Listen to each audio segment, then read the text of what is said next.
Dandadan chapter 227 is here, and it looks like we get a huge twist towards the end of the chapter, so let's just get to it. The chapter begins where we left off last chapter with Vlad and the amalgamation of the cast abilities. And now that he has Ren's ability, the powers begin to flow into him and it's like he can't control himself. He legit looks like he's about to bust. What is this? He screams, "This is the most incredible feeling," in a weird pose. And I'm just concerned about Zuma because the umbrellas are just everywhere this chapter. We can see them, so got me thinking.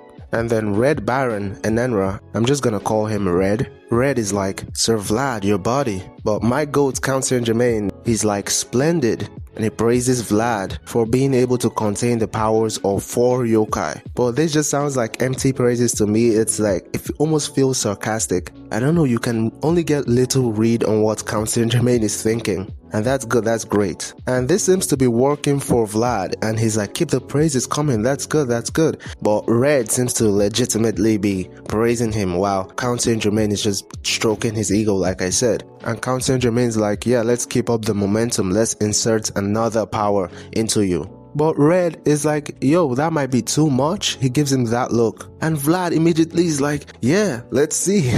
So he agrees. Is this gonna be too much for him? It seems like he's playing right into Count Saint Germain's trap, whatever that trap may be. Or maybe there's no trap at all. We'll see. And Red says something really interesting. He says they insert the abilities into test subjects so that the abilities can evolve. So does this mean that everyone else, like most of the cast who have had powers, had them inserted for like evolution? Or is this just something they do personally to their own test subjects? And so Count Saint Germain calls him haughty, which is basically saying he's arrogant. Red immediately apologizes on his knees, and Vlad says, "Hey, you're 100 years too early to be talking back to Count Saint Germain like he's your equal." Seems like Count Saint Germain really is that old. That's nice. Count Saint Germain keeps flaming Red, calls him inept, and says all he's managed to do is imitate his own plan to create the ultimate yokai. Vlad tries to defend Red by saying, "Hey, he's a hard worker. He does his best and he's adorable." Okay. And so Vlad then calls Red to come over here. Red thinks to himself that Count Saint Germain has turned him to his enemy and he will pay him back, which, come on now. And so Red arrives at Vlad's feet, like he comes closer to him.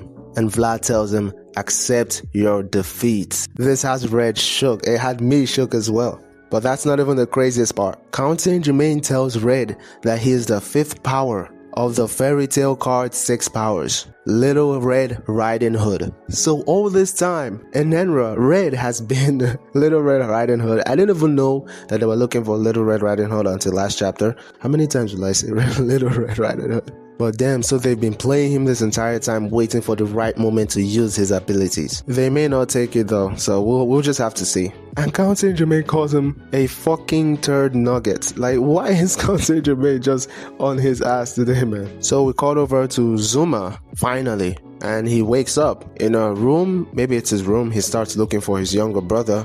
And he's greeted by some lady. And he doesn't know who this is. And she says his father asked her to keep an eye on Zuma. And we see on the TV that Daiki, the kid from the fairytale card arc that turned into an old man, has been reunited with his parents and is now a kid again, of course. Zuma decides to leave and go to a woman's house, as he calls it. And I think it's Momo's house, because isn't that the only woman's house we're going to right now? We cut over to Granny Seiko, and she's saying thank you to the people that helped her with Momo's condition. And Turbo Granny says, "Good for nothing turd nuggets." And that's eerily similar. That's so similar to the same insult Count Saint Germain used on Red. Nice connection there. And the old people that helped Momo with her condition and they helped the Ayase family say they hire some youngins to help them with work, with the rituals. And there was one that they didn't know the background of, and they're still trying to track him down. And I think it's the girl from last chapter with Count Saint Germain's group that disguised herself as one of the people helping Momo. And that's where the chapter ends. So this was a nice follow-up chapter to the last one, where we got that huge reveal of the fairytale card and the collecting of the fairytale abilities and powers. And now Enenra Red seems to be the 5th one that they need. Now it's just up to see if he's going to get his own power stolen or not. Maybe he'll survive this. I don't know how. Well, that's all I got for today. Thank you for watching all the way to the end. Please do not forget to like and subscribe, and I will see you next time. Hopefully, peace.